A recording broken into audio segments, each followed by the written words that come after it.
boa tarde. No Sem Censura de hoje, nós vamos falar do documentário Divinas Divas. Uau! Isso! Vamos falar de literatura, de música e de burnout. Nossos convidados são Vanessa Miller, que é neurologista, vem falar conosco sobre a síndrome do burnout, que não me ameaça nada.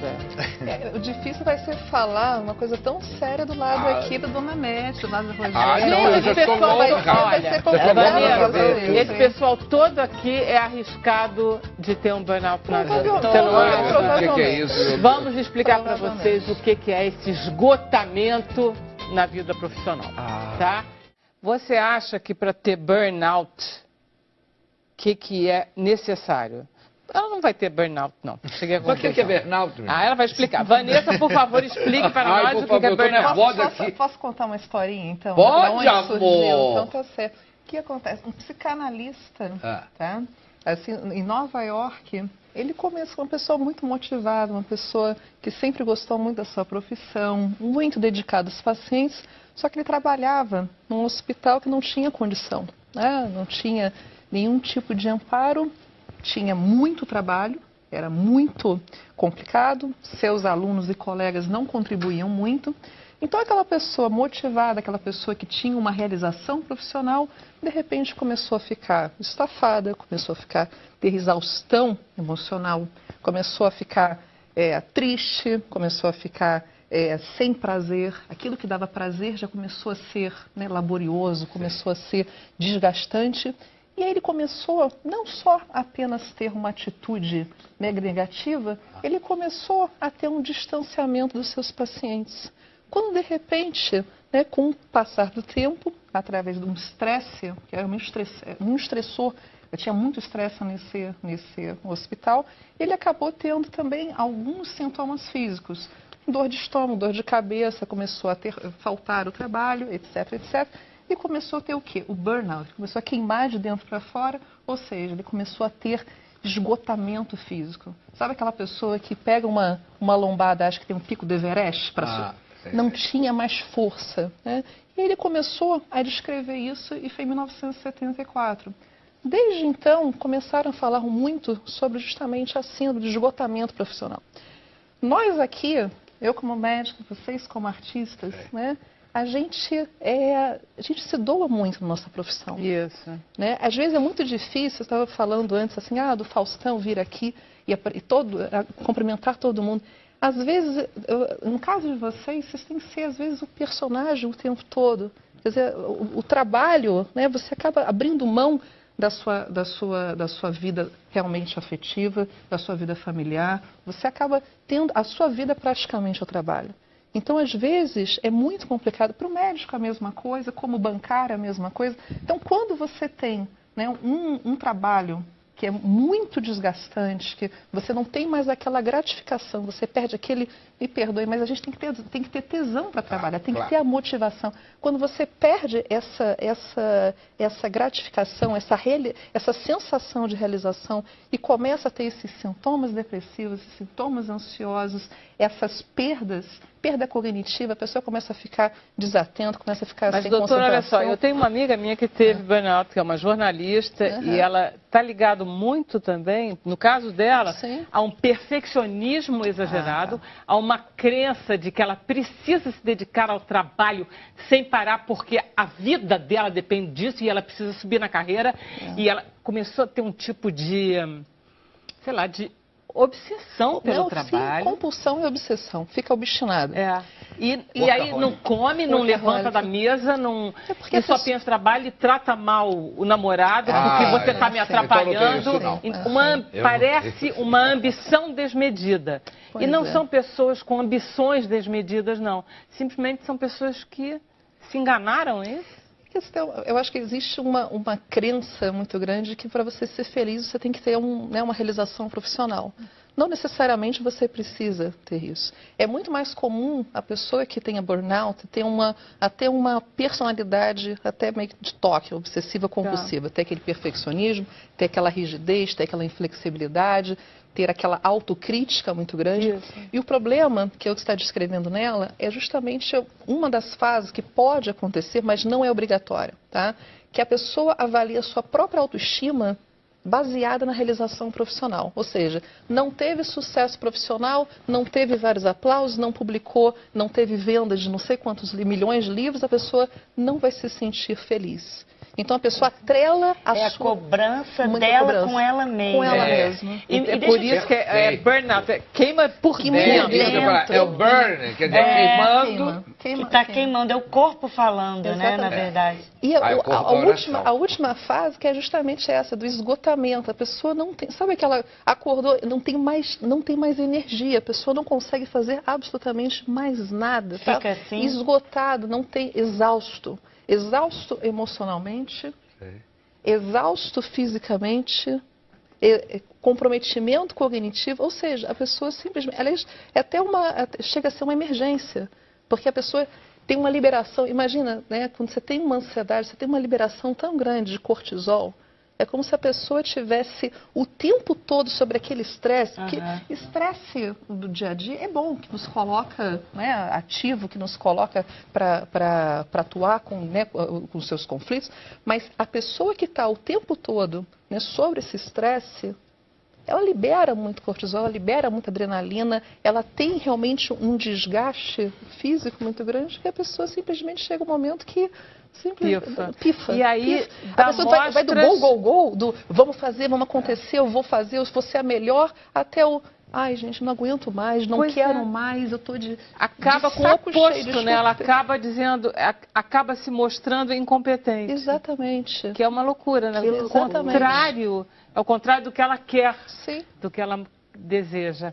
Sim. Parece que pessoas que lidam com outras, tipo jornalistas, médicos, pessoas que se expõem e que são sensíveis ao sofrimento dos outros, quer dizer, todo mundo aqui, né? Todo mundo aqui. Pois é. Existem fatores de risco, né? Quando você está falando assim de... quando você... A empatia, né? Você ter empatia, você se colocar no lugar do outro, às vezes te traz um pouco de sofrimento, né? Que você vai, não tem como, você vai no hospital, vê várias pessoas que, enfim, podem ter uma condição melhor de tratamento e você não ter aquela capacidade, falar assim, gente, está sofrendo, está com dor e não tem um melhor atendimento, imagina, isso te leva a um sofrimento, te leva realmente a um desgaste. Com certeza, né? Médico é muito pesado, né? E vocês também, assim, né? Eu digo, a profissão de vocês eu acho muito difícil. Aliás, só para eu ter uma noção, né, mais de 30% dos artistas já tiveram pelo menos algum grau de burnout. E qual é a diferença disso, do burnout? Como é que você detecta um burnout e diferencia de uma crise de pânico, por exemplo? Sim.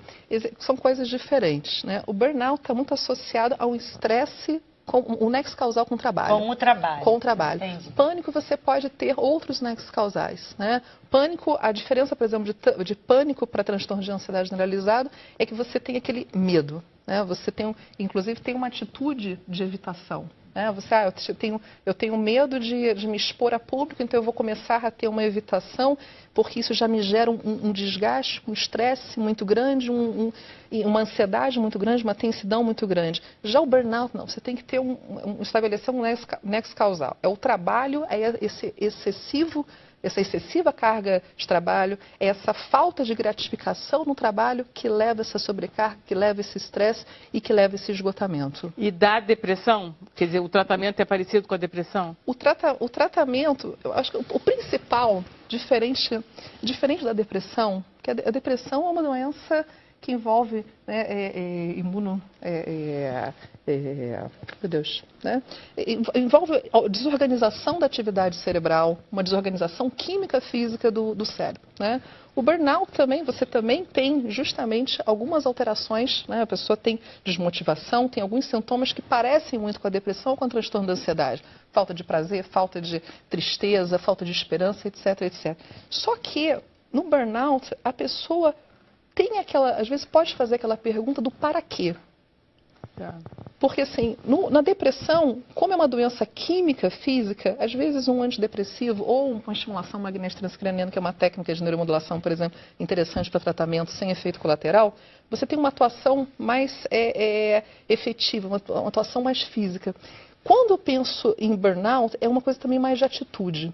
Então, você precisa, acho que, de um amparo mais psicológico, né? Ter uma orientação maior para essa pessoa. Fala assim, gente, será que realmente você... Primeiro, será que você está trabalhando no local que você gosta? Será que é isso que você gosta de fazer? A primeira pergunta. Será que, de repente, como é que é a sua resiliência? Porque cada pessoa aguenta uma jornada diferente, a pressão de uma forma diferente. Tem pessoas que se coloca, um soldado vai para a guerra e consegue lidar com isso. Tem pessoas que vai ter um desgaste muito grande. Claro. Então, acho que a primeira pergunta, você está preparado para aquilo que está fazendo? Isso está te trazendo gratificação? Está te dando prazer? Porque quando você começa a trabalhar numa coisa que você já acorda, já fala, gente, o que eu estou fazendo? Para que eu estou indo? Outra coisa, o mundo de hoje não é um mundo mais propício a isso, não? Ou sou eu que estou ficando velha? Não, você está ótima. Porque o mundo de hoje, todo mundo fica falando que é mais competitivo, mas quem nasce num mundo mais competitivo já nasceu, né? Hoje em dia a gente tem o Instagram, né? Que é a vida com filtro, tudo perfeito, tudo maravilhoso. Eu acho que está muito alinkado com o ganho material. Né? Também, né? Assim, a gente que quer ganhar dinheiro, quer dizer, que está associando sucesso, poder, dinheiro. Sucesso? Tá? Gente, às vezes sucesso é ter equilíbrio, sucesso é ser feliz, sucesso às vezes é sorrir junto com os amigos. Sucesso é ficar sozinha também. Sucesso é feliz. Sucesso, né? Às vezes é isso que é sucesso. E como é que você trata Na minha idade, isso? sucesso é ter saúde. É verdade. Mas como é que trata? É com antidepressivo? A primeira coisa que tem que ver se tá primeiro associado. Se é isso mesmo. A primeira definição diagnóstica, por quê? Porque não é de uma hora para outra que a pessoa tem um esgotamento. Às vezes a pessoa vai passar durante anos com aqueles sintomas. E o principal é essa despersonalização, né? Aquela coisa a pessoa não ter um afastamento do seu público, do seu paciente. Você começa a perceber esses sintomas. Às vezes estão associados a sintomas depressivos, ansiosos. Então, dependendo de cada caso, você pode, enfim, utilizar medicamentos. Você pode, às vezes, uma mudança, né, uma psicoterapia. Às vezes, uma mudança radical de estilo de vida. Às vezes, quando fala mudança de estilo de vida, vai desde a hidratação que a gente estava conversando, né, de ter tempo até para beber uma água, desde uma boa alimentação. E o principal é ter justamente uma organização da sua vida diária. É ter tempo para ter prazer também com as outras coisas. Porque essa história de trabalho enobrece o homem, um trabalho saudável que te dê gratificação vai te enobrecer, vai te trazer uma coisa boa. Agora, o trabalho que te tira a tua personalidade, tira a sua humanidade, que extrai você da sua vida, né, dos seus familiares, um trabalho que acaba com você, isso não tem nada de enobrecedor. Maravilha, Vanessa. Tem mais perguntas? A gente tem consulta, pode abrir as consultas? Consulta. Olha só, o Alessandro Senna, ele disse que teve exatamente essa dor física do burnout e acabou pedindo a demissão. Ele quer saber qual é o melhor conselho para não cair novamente nesse problema e que tipo de profissional ele pode procurar para ajudar. Então, mais uma vez, voltando àquela questão. Primeiro, saber qual é a profissão dele, se ele tem realmente uma realização, né, com essa profissão. Primeira coisa é o que ele quer, o que ele espera. Não adianta também você repetir os mesmos erros, né? Porque às vezes a gente tem muita dificuldade de dizer não. Começa um trabalho e volta os mesmos padrões de comportamento. A gente, né, acaba repetindo. Então, assim, mais uma vez, é procurar uma terapia, uma psicoterapeuta, um neurologista ou um psiquiatra, tá certo? E agora, brincando um pouquinho, né, eu vou começar para escrever para todo mundo carimbó. Doutora, também eu fico assim, eu perguntar para você. Não fica também naquele que a pessoa sonhou demais, né? Sim. E chegou na hora, fez tudo que ele se esforçou, fez tudo. E quando chegou na hora do pega para cá, não deu certo. Alguém não criticou. Teve os elogios que ela alguém criticou, né? Não teve a gratificação, é verdade. Chegou lá, mas só não sabe, não se dá conta. Não se deu conta. Eu vejo isso é olhar para trás, né? Não viver porque acha que não é suficiente. Exato, e está sempre querendo. Exatamente, nossa, eu falo tanto. Eu me doei, né? Eu cheguei lá, eu me doei, eu fiz. Eu dei tudo de mim.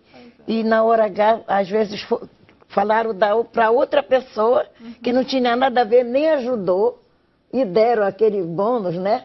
Conversando só porque estava por ali colocando cereja no bolo. Nesse caso, você está num lugar, você está num trabalho, você não tem justamente essa recompensa, cai fora, vai para outro lugar. E abre seu espaço, seu caminho. Pois é, mas aí eu achei assim, que eu já vi muitas coisas assim. A pessoa se bateu, fez e chegou alguém que só colocou a cereja no bolo, né? Ali o confeito em cima, levou todos os elogios, todinho. E a pessoa, por ser tímida, não sei como nós gêmeos, que não se deixa bater. Ótimo, adorei. Não se deixa. A gente logo diz assim, e quem foi que fez? Foi ele? Ah, então mande ele fazer novamente. A senhora está falando uma coisa muito certa. Você sabe o que acontece? Às vezes muitas pessoas, muitos psicopatas têm muito sucesso profissional porque ele tem uma empatia cognitiva, mas não tem uma empatia afetiva. Então consegue falar, consegue se expressar de uma forma adequada, consegue de repente apresentar um trabalho e vem aquela pessoa que às vezes estuda, que se dedica, mas na hora não consegue mostrar aquilo que sabe. E às vezes, muitas vezes acontece isso. Eu falei de psicopatia, mas não só nisso. Às vezes tem pessoas que sabem falar, se expressar, se comunicar, mas talvez até não tenham tanta capacidade quanto uma outra pessoa. E aí entra, mais uma vez, né? Se você percebe que você tem uma timidez, que não consegue ter uma desenvoltura, tudo pode ser trabalhado, né? Ter um fortalecimento, procurar realmente uma ajuda de um terapeuta, até para ter um reforço, assim, para você conseguir realmente desbravar o mundo, conseguir ter uma participação maior, até para poder se mostrar mais presente e, de repente, ter uma gratificação e reconhecimento, né? É verdade, acho que é por aí mesmo o caminho. Porque o tratamento mesmo, com medicação mesmo, é muito bom. Tem também medicação? Existe, assim, né? Quando você... Hoje em dia tem muita medicação, né, doutora? E as pessoas estão abusando, não? Primeira coisa, ninguém consegue mais ficar triste, né? Assim, todo mundo tem que ficar feliz, contente e não ter noção vão ter uma roda de carimbó, mande dançar carimbó. Uma coisa... Não, mas ela tem razão. Eu me lembro que eu me entediava. Eu gosto do tédio. O tédio não me assusta. E as pessoas não podem mais se entediar, né? Pois é. E aí, o que acontece? Uma coisa é o diagnóstico mesmo, ter depressão, que aí você realmente tem uma alteração de neurotransmissores, você tem alteração da função da região do córtex pré-frontal, da região límbica. Quer dizer, existe hoje em dia muita comprovação biológica, física, de que realmente existe ali uma doença orgânica como diabetes, como hipertensão arterial e que deve ser tratada quimicamente. O problema da medicação é que quando você dá uma medicação, ela não vai com o CEP correto, né? Que nem uma cartinha que chega somente naqueles neurôniozinhos que precisa. O problema é que ela vai em todos os seus neurônios e às vezes pode dar efeito colateral. E às vezes o efeito colateral é pior, às vezes, do que às vezes até a própria... Por isso que é tão importante não se automedicar, né, gente? Porque eu fico pensando... Gente, olha assim, eu fico preocupada com um amigo que o vizinho é médico, me dá aí, passa aí uma receita. Não, faz isso não. Amor, o que mais tem, tá? Não, claro. E eu sou totalmente fã de médico, gosto de médico, sou hipocondríaca e eu acho tão importante falar isso, que é importantíssimo para doenças psicológicas, um acompanhamento, gente. Aí não é um remédio, aí o cara te deu um remédio, você foi numa consulta e depois aí um vizinho ou um amigo, sabe? Se o vizinho é padeiro, pede uma receita de pão. Tem um amigo meu que pede para dermatologista. Eu falo, dermatologista, por acaso entende de cabeça? Agora, só uma coisa interessante, Thalita. Você sabe que existe o burnout, não necessariamente tem que ser com grandes empresários, grandes trabalhadores. Pode ter, por exemplo, adolescente em período vestibular, com toda aquela... Pode ter uma dona de casa, a dona de casa que não tem aquela gratificação, aquela dona de casa que todo dia... Eu acho que tem a ver com a realização Sim. Né? Não é o trabalho Sim. em si. Mas existe essa coisa mesmo. O trabalho, a dona de casa, ela tem um trabalho. Dela. Até os filhos, né? Você cuidou dos filhos, você fez tudo. Quando chega na hora, o marido chega, tá, não tem aquela condição de dizer assim, olha, eu quero tal. Ele ainda diz assim, olha, cadê aquela comida que eu mandei tu fazer, tal coisa? Mas eu já tá aqui, eu já fiz esta comida. Você está acostumado. Não, ele quer a outra, né? Aquela coisa. E a mulher vai se, né? Só se moldando, vai acabando. Não, vai se esmagando, se moldando, ela vai se moldando, mas de uma forma negativa. Mas o estresse vem justamente dessa palavra, de encolher. De encolher, exatamente. De moldar de uma forma negativa. Bom, deixa eu agradecer então a Thalita Rebouças, a Viane Miller, a Dona Nete, Rogéria maravilhosa, Bruno Barros. Voltem sempre, por favor. Voltaremos. Vocês também.